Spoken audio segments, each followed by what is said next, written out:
Bonsoir à tous, quel plaisir de vous retrouver dans le Grand News ce soir, en ce samedi 5 avril. À la une de l'actualité ce soir, l'État hébreu qui a repris les bombardements prive l'enclave de toute aide depuis plus d'un mois. Les vivres viennent à manquer, le symbole de santé a de nouveau été pris pour cible aujourd'hui. En 2 semaines, plus de 1200 Palestiniens ont été tués. Amadou Bagayoko, chanteur de duo malien Amadou et Myriam, est mort hier à l'âge de 70 ans. Il était très souffrant depuis un certain temps. Le duo magique s'était particulièrement fait connaître pour son titre Dimanche à Bamako et d'un album paru en 2004, auréolé d'une victoire de la musique dans la catégorie musique du monde. C'était en 2005. 2 policiers de l'Office anti-stupéfiants de Marseille ont été incarcérés hier. Les 2 fonctionnaires de police mis en examen pour trafic de stupéfiants et blanchiment, notamment, ont été placés en détention, a déclaré aujourd'hui le parquet de Paris. Des soignants ont été agressés dans une clinique spécialisée. Les agresseurs reprochaient aux soignants le temps d'attente pour la prise en charge de leurs proches. Des membres du personnel ont reçu des insultes, des menaces et des coups. Et puis notre enquête ce soir, des sanctions effectuées pour 55 EHPAD après des contrôles de routine, une grande opération d'écran de fumée. Selon le vice-président de l'ADPA, un plan de contrôle des EHPAD a donc été lancé en 2022 et a permis d'identifier 55 établissements particulièrement problématiques qui ont écopé de sanctions plutôt graves, annonce le ministre de l'Autonomie et du Handicap ce mardi. EHPAD sanction de 55 établissements, ce sera notre enquête à la fin de ce Grand News.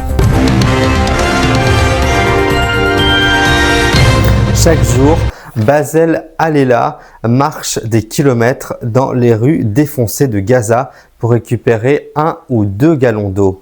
De l'eau salée, tout juste potable. Pendant quelques semaines, au début de l'année, le Palestinien âgé de 36 ans, père de 2 garçons et d'une fillette née pendant la guerre, a cru qu'il reprenait un peu le contrôle sur sa vie. La trêve entre Israël et le Hamas entre en vigueur le 19 janvier, a permis de l'aide humanitaire d'entrer en masse. Fruits, légumes, volailles ont réapparu sur les étals des marchés et les prix ont chuté. Mais depuis le 2 mars, Israël a tout stoppé. Seules sont encore autorisées les évacuations médicales.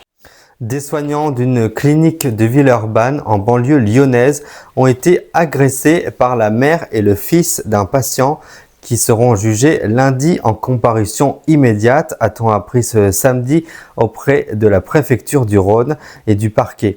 Les faits se sont produits jeudi soir, peu avant 21h, aux urgences de la clinique Medipol de Villeurbanne, lorsque les membres de la famille d'un patient se sont pris à des soignants, a indiqué la préfecture. Confirmant une information judiciaire, les agresseurs reprochaient aux soignants le temps d'attente pour la prise en charge de leurs proches.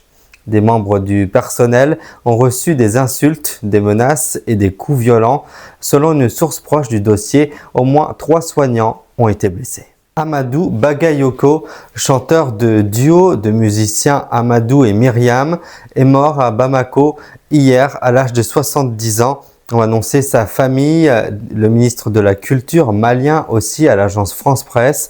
Il était souffrant depuis un certain temps, a déclaré à l'AFP son beau-fils. Le duo s'était particulièrement fait connaître avec son titre phare Dimanche à Bamako et son album homonyme produit par Manu Chao, paru en 2004, auréolé d'un prix lors des victoires de la musique, dont la catégorie musique du monde en 2005.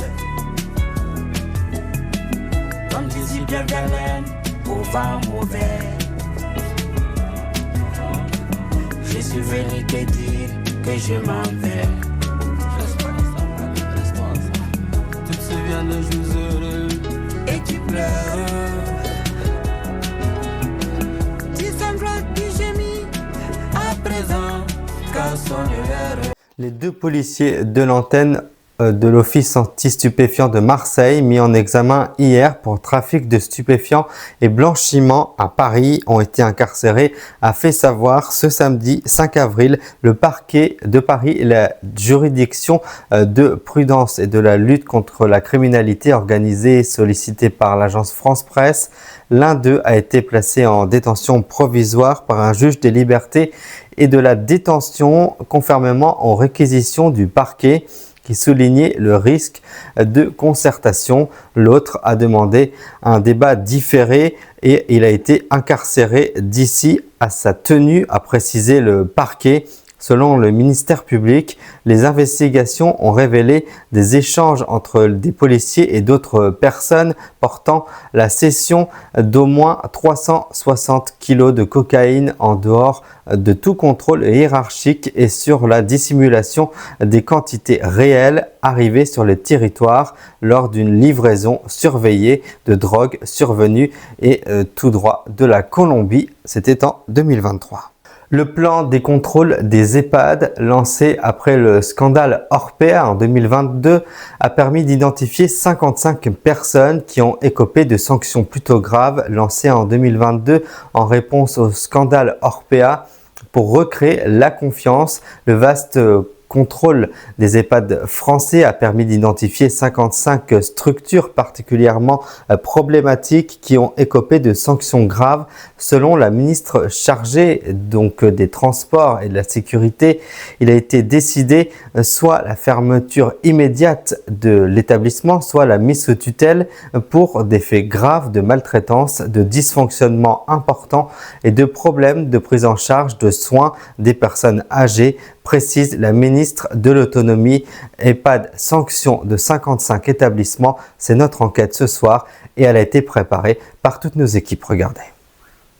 Dans l'actualité de ce mardi, l'un des principaux groupes privés de maisons de retraite maltraite-t-il les personnes âgées pour augmenter sa rentabilité? Les révélations d'un livre font scandale. Elle dénonce le manque de soins, le traitement dégradant des pensionnaires. Le fonctionnement des 7600 EHPAD en question après le livre choc sur les dérives du groupe privé Orpea. Maintenant, une affaire particulièrement choquante à la une de la Dépêche du Midi ce matin, une affaire de maltraitance dans une maison de retraite, le scandale de trop, titrent nos confrères, des images de personnes âgées dans des postures humiliantes publiées par un réseau social. La direction elle-même avait ouvert une enquête, licencié 4 personnes pendant l'été et déposé 2 plaintes pour maltraitance à Honnay. La réponse de l'État n'est absolument pas à la hauteur, estime le 25 mars sur France Info Pascal Champvert, vice-président de l'ADPA, Association des directeurs au service des personnes âgées, alors que le plan de contrôle des EHPAD lancé en 2022 a permis d'identifier 55 établissements particulièrement problématiques qui ont écopé de sanctions graves. Selon lui, cela ne sert à rien de contrôler toutes les professions. Il avance que tout cela n'est pas sérieux. Quand vous avez une bonne bavure dans un commissariat de police, le ministre de l'Intérieur fait une enquête approfondie dans ce commissariat.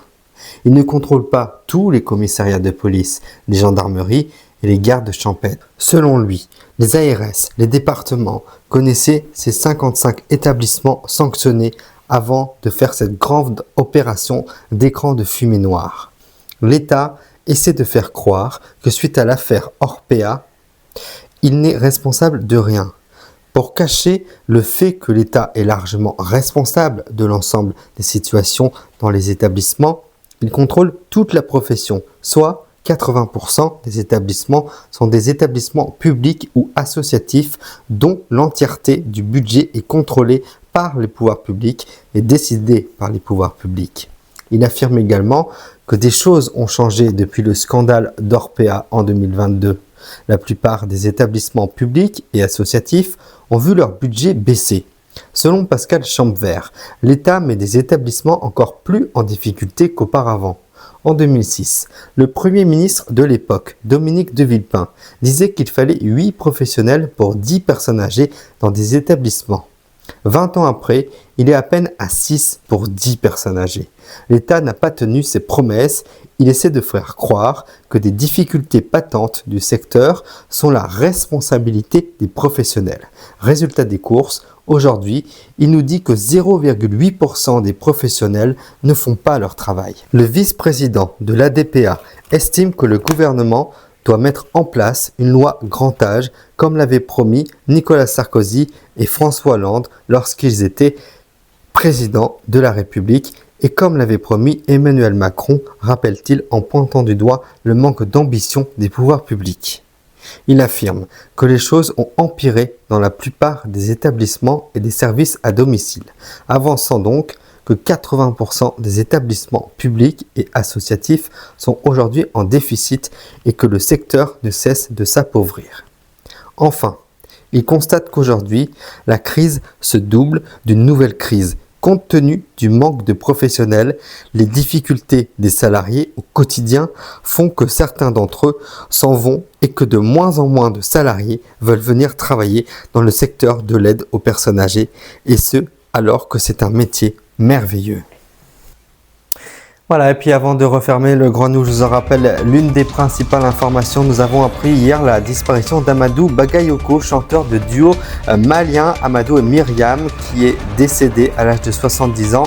Il était souffrant depuis un certain temps. Le duo s'était particulièrement fait connaître pour son titre Dimanche à Bamako et d'un album paru en 2004 auréolé d'une victoire de la musique dans la catégorie des musiques du monde en 2005. Et puis, l'État hébreu qui a repris les bombardements prive l'enclave de toute aide depuis plus d'un mois. Les vivres viennent de manquer. Le système de santé est à nouveau été pris pour cible. En 2 semaines, plus de 1200 Palestiniens ont été tués.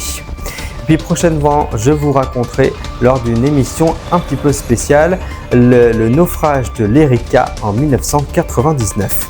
Voilà, c'était le Grand News. Merci de l'avoir suivi. Je vous souhaite un très bon samedi soir, un bon dimanche et par avance, une très belle semaine. On se retrouve évidemment le week-end prochain pour d'autres informations.